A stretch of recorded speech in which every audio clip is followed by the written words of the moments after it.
अपने पसंदीदा शो के फुल एपिसोड देखने के लिए अभी डाउनलोड करें दंगल प्ले ऐप।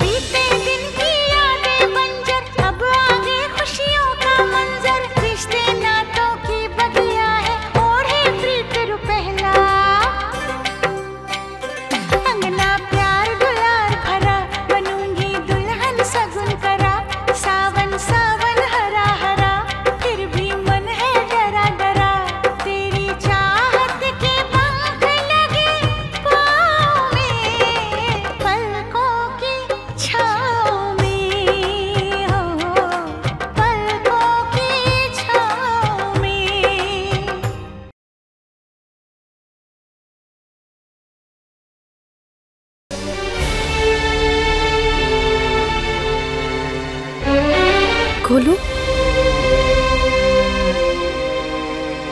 तुम कहाँ चले गए थे? पतंग लूट क्या रहा हूँ। पता है इस पतंग ने मुझे कितना भगाया? नदी के किनारे तक भागा, तब जाके हाथ में आई। ठहर बदमाश, तुझे पतंग की पड़ी है? यहाँ सबकी जान निकली जा रही है। हाँ, दीदी दीदी बचाइए। इधर आओ।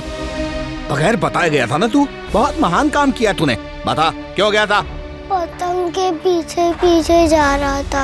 पतंग के पीछे गया था? इधर दे, ये ले, ये ले।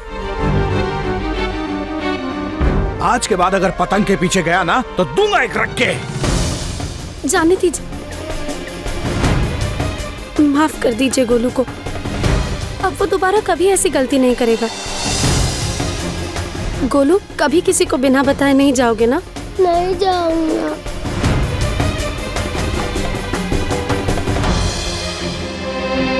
देखो, छुटकी, दादी, सुमन दीदी, तुम्हारे पापा सब कितना परेशान हो गए थे। तुम हम सबसे प्यार करते हो ना, और कभी भी हमको बिना बताए कहीं जाओगे? ठीक है, नहीं जाऊंगा।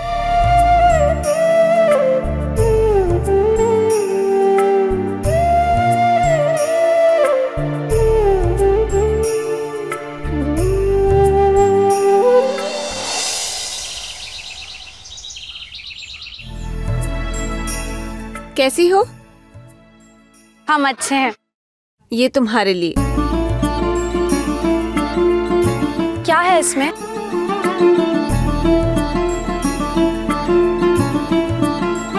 शॉल है।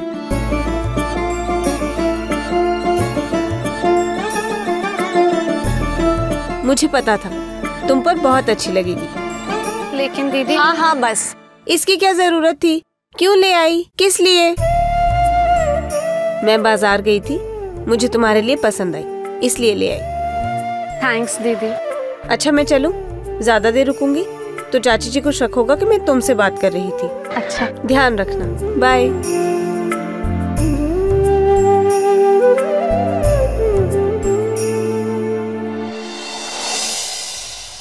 नहीं अम्मा, ये नहीं हो सकता। बहू, अरे तुम बच्चों की तरह जिद क्यों कर रही हो? नंदिनी अपने घर नहीं जाएगी तो हम कार्तिक की बारात लेकर कैसे जाएंगे? और फिर नंदिनी की डोली उसी के घर से उठेगी ना? तो नंदिनी को शादी के 2 दिन पहले ही भेज देंगे ना घर। अरे ऐसा नहीं होता है।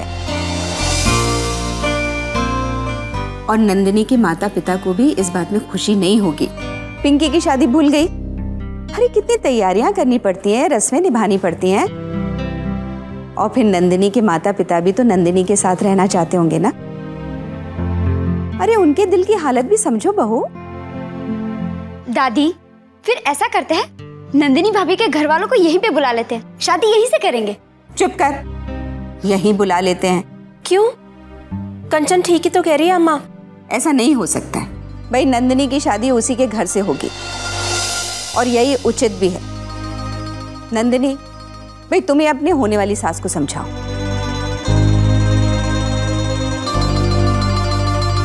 माँ, हमें जाना तो होगा ही ना, फिर तो पूरी जिंदगी आपके पास ही रहेंगे। मेरा मन नहीं कर रहा बेटा। माँ, मन तो हमारा भी नहीं कर रहा, पर जाना तो पड़ेगा ही ना। बहू, अरे अब मान भी जाओ। ठीक है,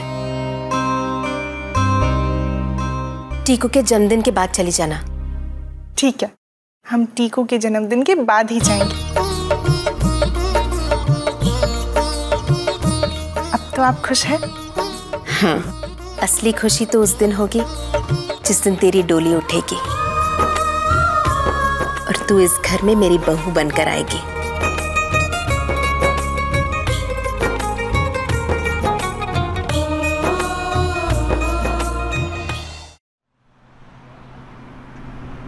अरे भैया, पास ही के स्कूल तक जाना है। सबको लंबी दूरी का भाड़ा चाहिए। स्कूल की छुट्टी हो गई होगी, टीकू रो रहा होगा। अब क्या करूं?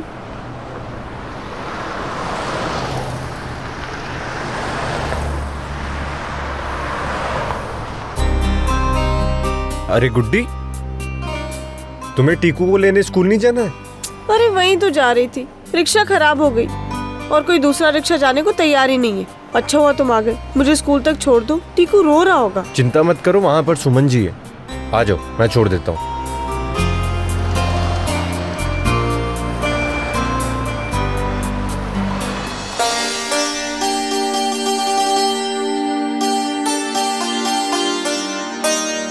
मामी मामी, लगता है मुझे कोई लेने नहीं आएगा। मुझे घर छोड़ दीजिए ना। नहीं बेटा, थोड़ी देर और इंतजार कर लो, कोई ना कोई आता ही होगा। टिक्कू, तेरे घर वाले रोज रोज लेट क्यों आते हैं? तेरी वजह से हमको रुकना पड़ता है। तुम्हें किसने रोक के रखा है? तुम घर जाओ ना। अरे झगड़ो मत।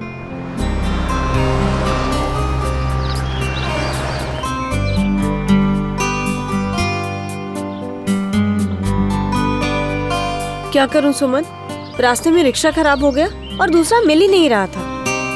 वो तो अच्छा हुआ कि कार्तिक वहां से गुजर रहा था, सो ले आया। सॉरी सुमन, तुम्हें मेरी वजह से इतनी देर रुकना पड़ा। अरे तो क्या हो गया दीदी? मैं तो बाइक पर बैठ के घर जाता हूँ, तुझे तो चलकर घर जाना पड़ता है। टिक्कू, मुझे भी एक बार बजाने देना। नहीं, तुम मेरी बाइक को नहीं छुओगे। बजाने देना एक बार। टिक्कू, बजाने दो ना उसे, हॉर्न बजा ले। नहीं, वो मेरी बाइक को नहीं हाथ लगाएगा। तू गंदा है, तू गंदा है। गोलू, गोलू, उठो उठो उठो उठो।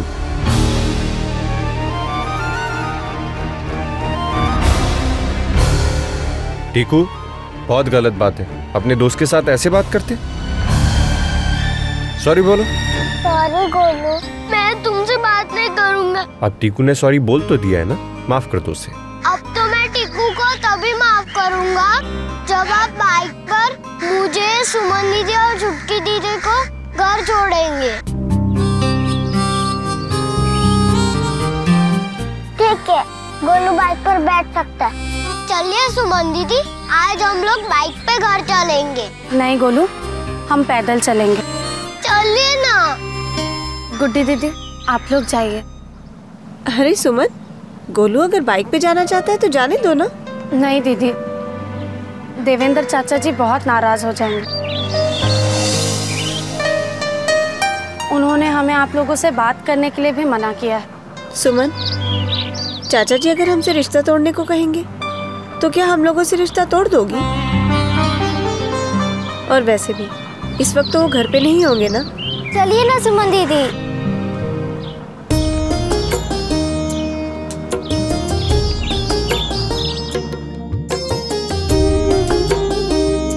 लाओ, ये बैग मुझे दे दो, मैं ले आऊंगी।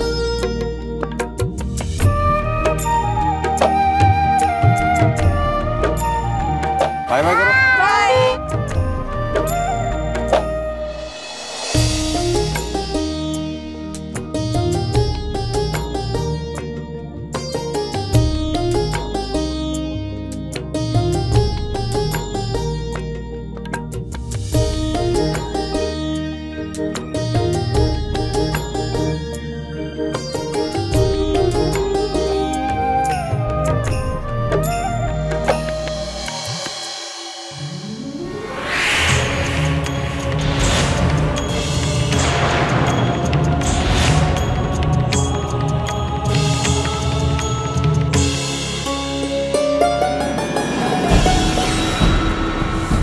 थैंक यू कार्तिक जी।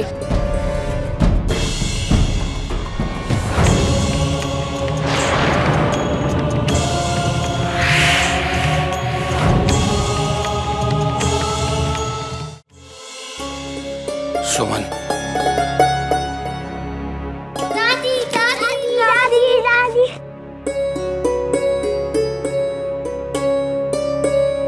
अरे कार्तिक, बाहर क्यों खड़े हो? अंदर आओ ना। जी नहीं, मैं फिर किसी दिन आ जाऊंगा, अभी थोड़ा जल्दी में हूँ। अरे थोड़ी चाय तो पीकर जाओ। जी नहीं, मैं बाद में आ जाऊंगा। चलो आना जरूर। हाँ जी। इसको भी लाना।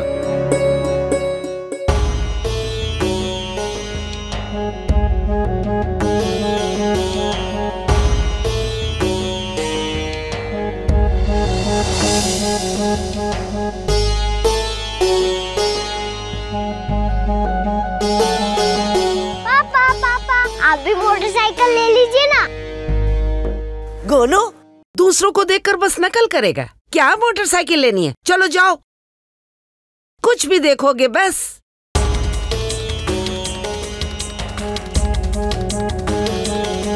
क्या प्रभु, एक हमारा जमाना था जब जेठ को ससुर का दर्जा दिया जाता था, सर से पल्लू तक नहीं खिसकता था,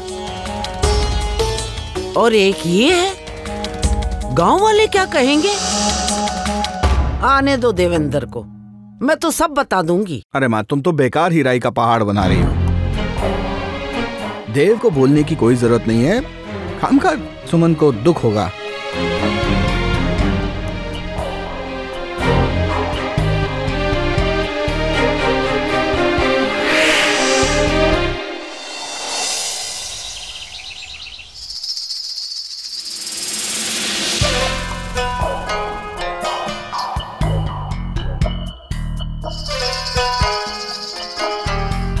अरे नंदिनी, मैंने सुना कि तुम अपने घर जा रही हो। जी, जाना तो पड़ेगा ही ना। अरे ऐसे कैसे जा सकती हो तुम नंदिनी? तुम जानती हो ना कार्तिक के मन में सुमन के लिए कितनी हमदर्दी है, और वो सुमन इसी बात का फायदा उठाएगी। और अगर तुम इस घर में नहीं रही ना, तो सुमन को पूरा मौका मिल जाएगा कार्तिक के साथ खुलकर खेलने का। और देख लेना, जब तक तुम वापस आओगी तब तक कार्तिक तुम्हारे हाथों से जा चुका होगा। बुआ जी, हमें अपने प्यार और इस परिवार पर पूरा भरोसा है, और कार्तिक जी पर, उन पर तो हमें खुद से भी ज्यादा विश्वास है।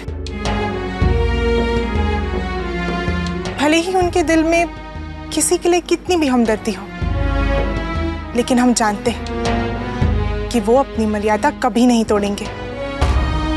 और फिर उन्होंने हमसे शादी के लिए खुद हाँ की है, तो फिर हमें डरने की क्या जरूरत है?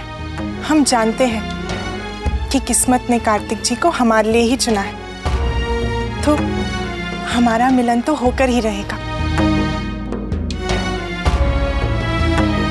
बुआ जी, आप ना इन बेकार की आशंकाओं को अपने मन से निकाल दीजिए।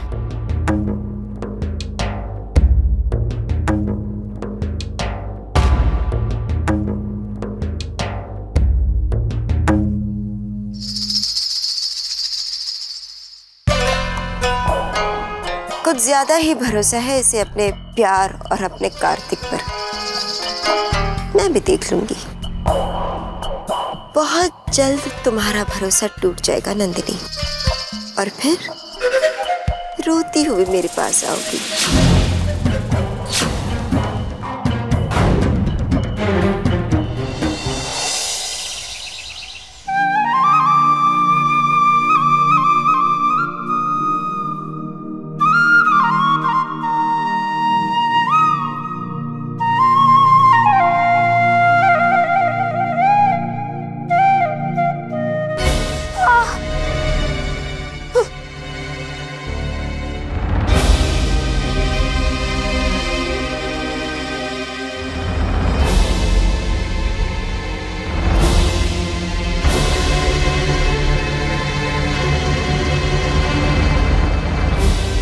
हाथ जला लिया? आजकल ध्यान कहाँ रहता है तेरा? ध्यान रख, किसी दिन आंचल जल गया तो उसकी मरहम पट्टी भी नहीं हो पाएगी। और जला हुआ आंचल ओढ़ने के भी काम नहीं आता, वो सिर्फ कचरे में जाता है। मेरा मतलब समझ रही है? औरत की इज्जत ही उसका आंचल होता है, जो समाज में मान सम्मान दिलाता है। इसलिए अपने आंचल को संभाल के रख। आग से खेलने की कोशिश मत कर, वरना जलकर राख हो जाएगी।